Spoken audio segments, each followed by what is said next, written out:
मित्रों नमस्कार। आज हम बात करेंगे कि आने वाले समय में अब मोदी जी के ऊपर और कौन-कौन से संकट आने वाले हैं।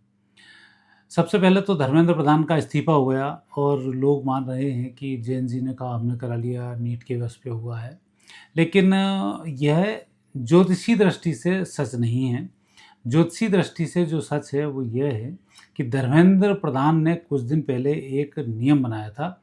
उस नियम के अंतर्गत सवर्णों को जन्मजात अपराधी घोषित करवाया था कि ज़रा-सा जन्म सवर्ण यदि किसी भी ओबीसी, एससी-एसटी के खिलाफ कुछ भी बोलता है, तो तत्काल उसको 6 महीने की सज़ा होगी, इसके बाद उसकी ज़मानत की जाएगी। तो ये एक ऐसा कानून था जो एक संकेत दे रहा है कि कुदरत को ये कानून मंज़ूर नहीं था और उसके बाद लगातार इनके साथ हादसे होते रहे और ये मात खा गए। ऐसे एक बार नहीं कई बार हुआ है। बीपी सिंह भी जो प्रधानमंत्री थे वो भी जब मरे हैं तब कितनी बुरी मौत मरी है, आपने कभी पेपरों में सुना होगा। डॉक्टर भी उसके रूम में नहीं जाते थे। तो ये वही है कि आप जब भेदभाव किसी में करते हो एक राजा होने के बाद, तो आपको सज़ा इस तरीके की ही प्राप्त होती है। और उस समय में मोदी जी मुँह बंद करके चुप रहे, बल्कि ये और कहते रहे कि जो ओबीसी हैं, एससी-एसटी हैं, इन पर सवर्णों ने सदियों से अत्याचार किए हैं, इसलिए ये उनके खिलाफ कुछ भी कर सकते हैं। तो एक प्रधानमंत्री का ऐसा स्टेटमेंट ये भी खतरनाक होता है। अब उनको एक खुराक तो मिल चुकी है और इनमें परिवर्तन करने की स्थिति इनकी बन गई। तो ये योग संयोग तो दिख भी रहे थे कि कुछ ना कुछ स्थिति इनके साथ नेगेटिव होगी। अच्छा, दूसरी स्थिति क्या है कि अभी विपक्ष जिस तरह से संसद जैसे ही चलती है वैसे इस तरीके के सुगों पे छोड़े जाते हैं। डीप स्टेट भी लगातार सक्रिय बना हुआ है और कई जगह भाजपाओं की सरकारें भी हैं। तो अभी जो समय चल रहा है, इस समय में फूँक-फूँक कर कदम रखना होगा। जैसे अभी एक प्रचलन में है जो जनता को पता है। प्रचलन में क्या है कि कांग्रेस की जब सरकार रहती थी, तब 3 साल तक कांग्रेस भयंकर भ्रष्टाचार करती थी। चौथे साल मंत्रियों को, आईएएस को, सबको एक आज़ादी मिलती थी कि अपने-अपने अनुसार काम कर लो, लेकिन नियम अनुसार। तो थोड़ा-सा साइलेंट रहता था, कोई ट्रांसफ़र कर रहा है, कुछ काम कर रहा है, सब काम हो जाते थे। वो 5वें साल में चुनाव करके वो जीत जाते थे। ये उनकी एक प्लानिंग हुआ करती थी। बीजेपी की प्लानिंग है 4 साल तक भयंकर भ्रष्टाचार करो। चुनाव आने से पहले सीएम को बदल दो, मोदी जी का चेहरा आगे कर दो, जीत जाओ और फिर भ्रष्टाचार पे लग जाओ। अब ये जनता इस बात को भी समझ चुकी है और यही मेरा कहना है कि अभी ये जो संकट है आने वाले हैं। ये संकट आपके पास आएगा छत्तीसगढ़ के मुख्यमंत्री से, ये संकट आएगा मध्य प्रदेश के मुख्यमंत्री से और ये संकट आएगा आपको राजस्थान के मुख्यमंत्री से। जबकि ये तीनों स्टेट आंतरिक तौर पर बीजेपी के ही हैं। बीजेपी यहाँ अपने कर्मों से हारती है, कुकर्मों से।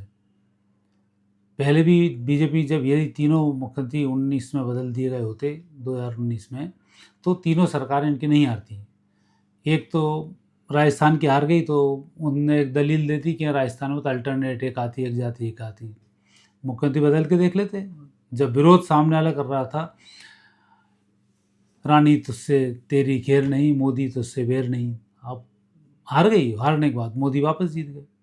मध्य प्रदेश में भी ये स्थिति हो रही थी कि लगातार अराजकताओं पर अराजकताएँ फैल रही थी।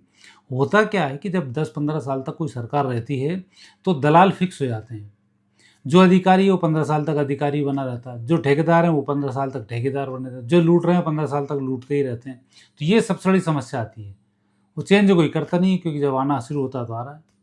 अभी भी आप तीनों सरकारों की स्थिति देख लीजिए, यहाँ लाइन ऑर्डर 0 चल रहा है। मोदी जी बात कर रहे हैं पेट्रोल बचाओ, ये हर चौराहे पर जाम लगे हुए हैं। मतलब इन मूर्खों को ये समझ में नहीं आ रहा है कि उस व्यक्ति ने पेट्रोल बचाने का बोला है, तो हर जगह जहाँ-जहाँ पेट्रोल फेंकता हो वहाँ बचा लो। टोल गेट पे चले जाओ, 10-10, 20 मिनट की लाइन है, नंबर आ रहा है आपका। 10 मिनट यदि कोई गाड़ी एसी के साथ चलती है तो 1 लीटर पेट्रोल जल जाता है और जबकि टोल गेट कितना ₹30 और पेट्रोल की कीमत कितना ₹100।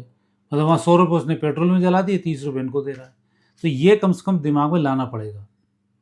हर चौराहे को साफ करना पड़ेगा, जहाँ पे आप आवागमन विरोध होता है। आधा-आधा घंटे भोपाल जैसा छोटा शहर, आधा-आधा घंटे लग जाते हैं सायंकाल में जब आप जाओगे। रायपुर चले जाओ, जयपुर चले जाओ, पूरा जाम के जाम लगा हुआ है। तो ऐसा कौन-सा मंत्र आपको समझ में नहीं आ रहा? मोदी जी ने कहा है पेट्रोल बचाओ, तो इन मुख्यमंत्रियों को समझ में नहीं आ रहा क्या-क्या करना है?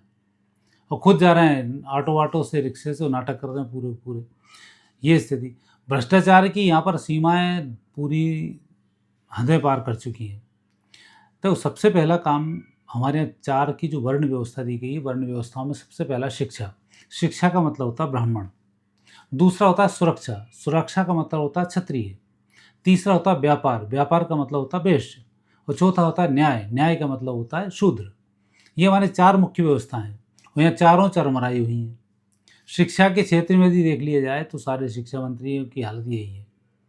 आज आप पहली क्लास में डेढ़ 2-2 लाख रुपए फीस है, पहली क्लास से लेकर 12 तक। मतलब 12वीं क्लास तक आप पढ़ोगे तो 12 लाख रुपए तो पहले बच्चे के लिए चाहिए। अब आपकी इनकम घर की कितनी है?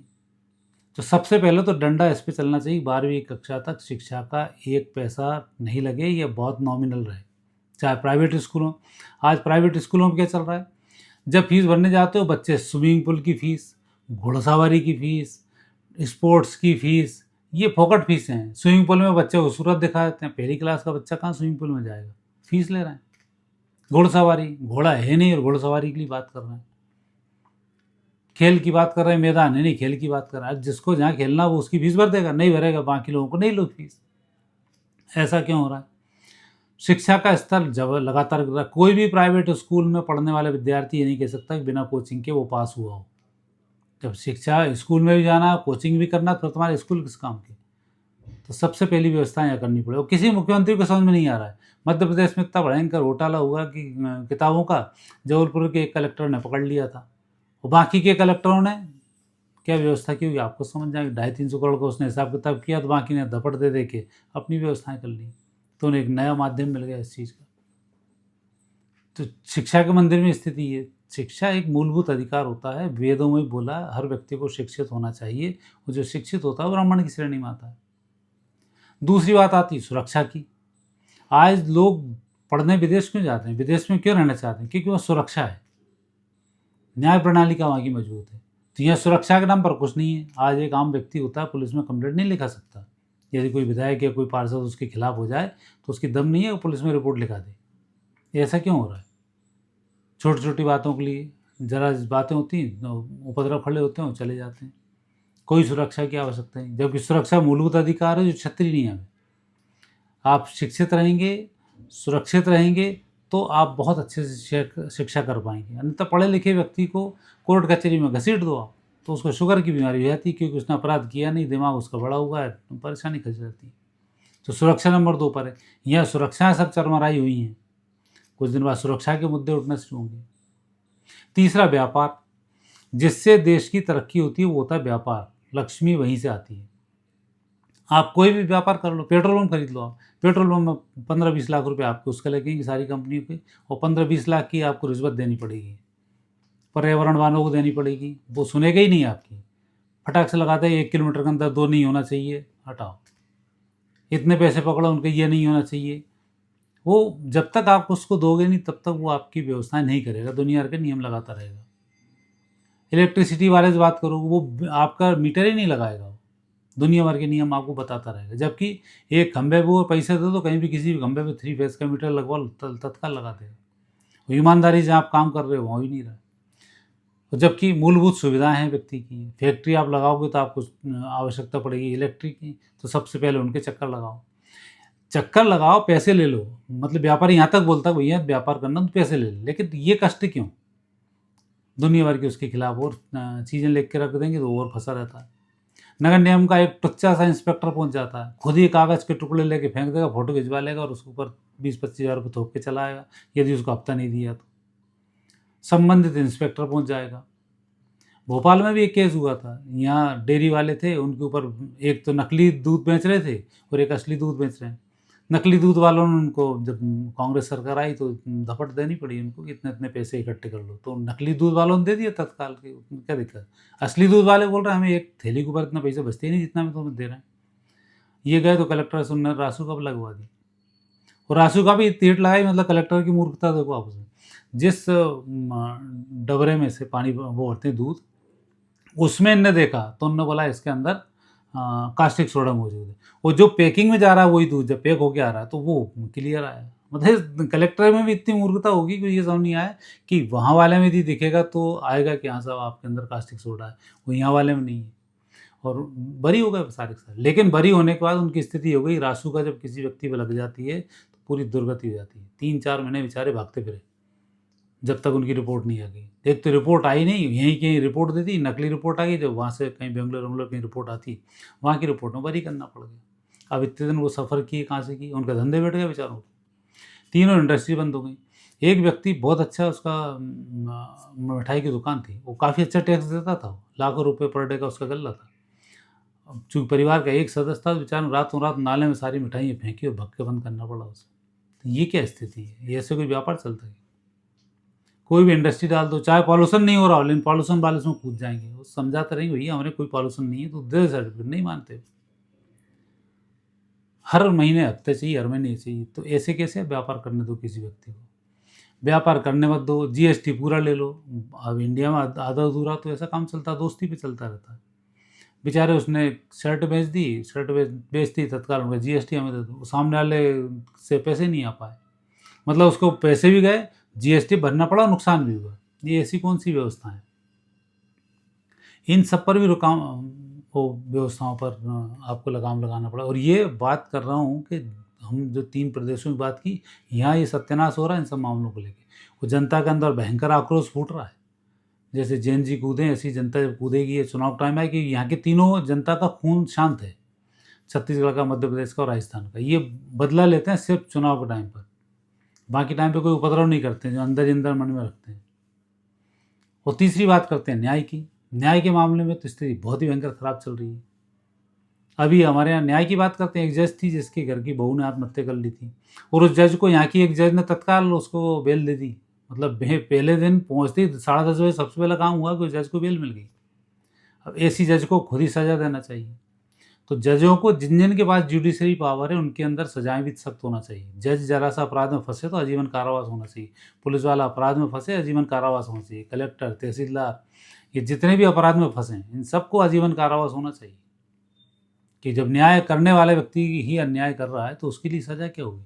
एक आम व्यक्ति तो कानून जानता नहीं है। वो कानून ये बोलता है कानून सबको पता है। मतलब एक गरीब व्यक्ति भी है तो उसको भी कानून पता है, तो उसको भी ऐसी सज़ा मिलती है। और अपराधियों को सज़ा कितनी होती है? 3 महीने की जेल, 1500 रुपये का जुर्माना। अब क्या कर लोगे आप? मतलब किसी को ठोक दो, पीट दो, सब कुछ कर लो, ज़मीन हड़प लो, और उसकी सज़ा 3 महीने की जेल, 1500 रुपये जुर्माना, ये इनकी सज़ा है। क्या न्याय प्रक्रिया है? न्याय के आदमी चक्कर लगाता रहता है। कई मामले ऐसे हैं जिन मामलों में कोर्ट ने उठाकर सीधा-सीधा उनको बेल दे दी।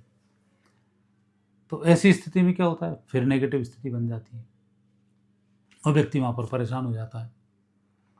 कहीं न कहीं कोई छोटा-छोटा सा विवाद आया, कुछ-कुछ आया, हमने लेके उठा के रोक लगा दी।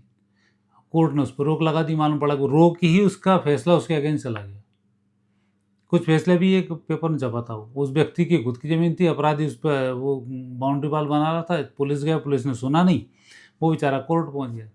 और जब कोर्ट पहुँचा तो शुक्रवार की रात से शनिवार, रविवार आता, सोमवार आता, तब तक उसने पूरी वो फेंसिंग-वेंसिंग करके रख ली अपराधी ने, और कोर्ट ने उठा के उस पे स्टे दे दिया।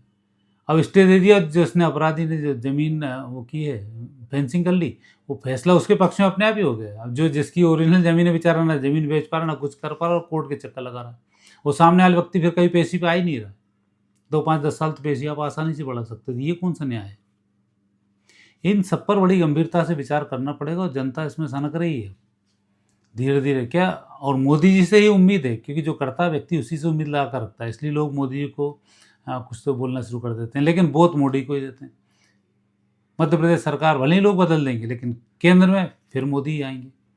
तो जो केंद्र में बैठा हुआ है व्यक्ति, उसे अब इस बात का विशेष ध्यान रखना चाहिए। मोदी जी, आपको विशेष ध्यान इस बात का रखना चाहिए कि आपसे लोग बहुत उम्मीद लगाए बैठे हैं, और आपको प्रकृति ने भेजा ही इसलिए।